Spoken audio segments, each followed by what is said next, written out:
Assalamualaikum warahmatullahi wabarakatuh. Hello, welcome to my channel.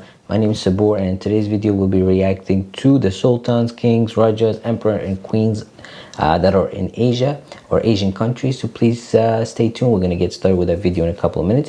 For those of you who are new, welcome to my channel. I upload videos every day, so please consider subscribing to the channel and turning notification on so you're sent a notification when I upload a new video. Stay tuned guys, we'll be right back.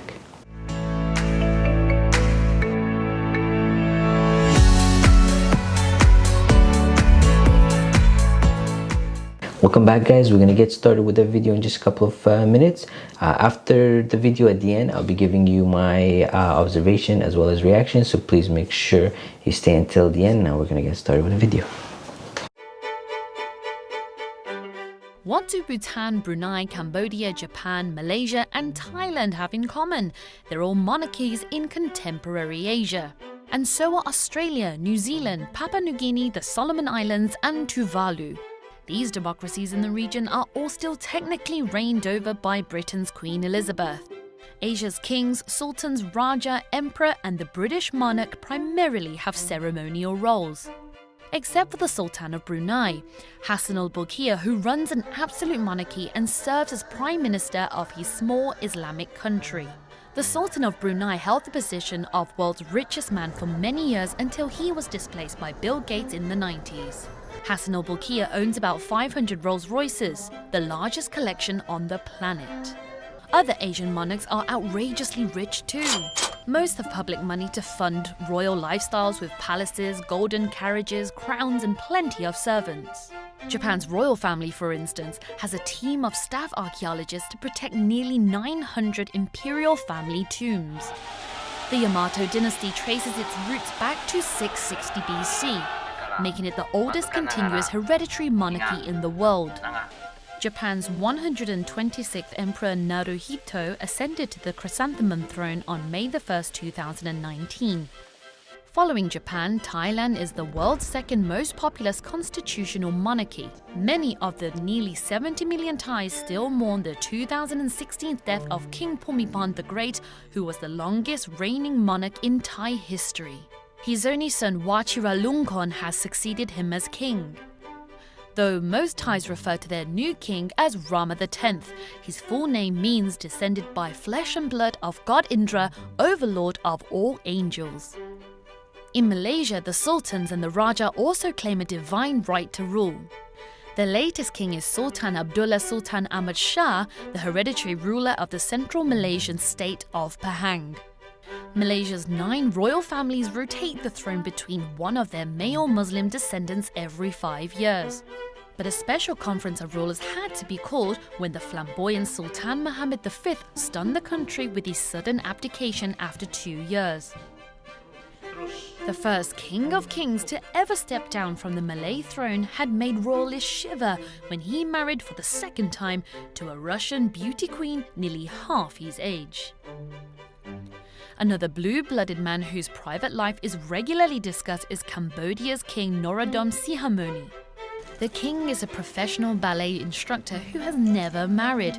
His late father, the last god king, was famously quoted as saying that his son loves women as his sisters. His Majesty King Sihamoni was sent to Prague at age 9. He studied music and dance and taught ballet in France before ascending to the throne. Conversely, the King of Bhutan prefers to stay close to home.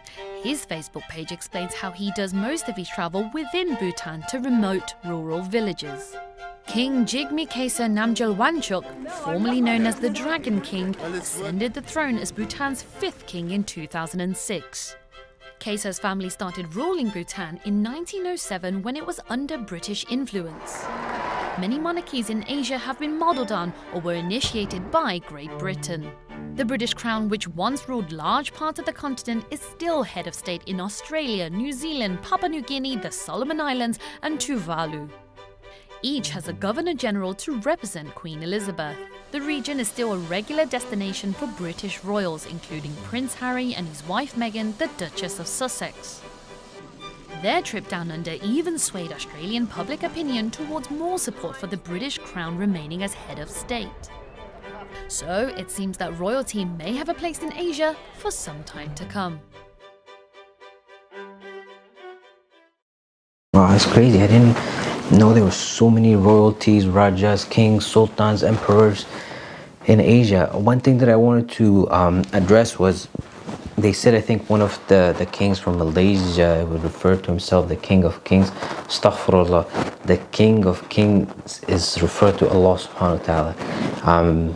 There is no other kings of kings, no human beings the king of kings. They're kings in this world, but the king of kings is Allah subhanahu wa ta'ala. So I want to address that because no human should be referred to in that way, and none of us should refer to a king in that way either. And for the remainder, for example, that might have different belief, they think that they're astaghfirullah gods or angels. That's their own belief. I'm not going to address that, but it was just that, for example, the Malaysian king, he's a Muslim and they refer to it in that way. So I wanted to speak to that because I'm a Muslim as well, so we can speak to one another from that perspective. But with other religions, I don't know, so it's their beliefs, it's their way of life.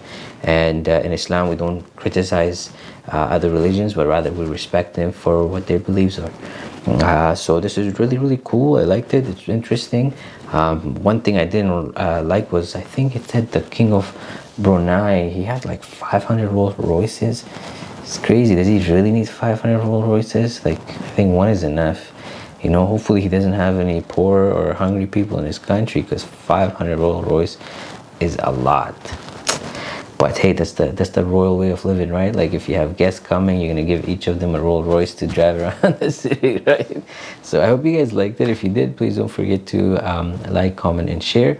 And if you'd like to recommend for me to check out another video, please put in the comment section below.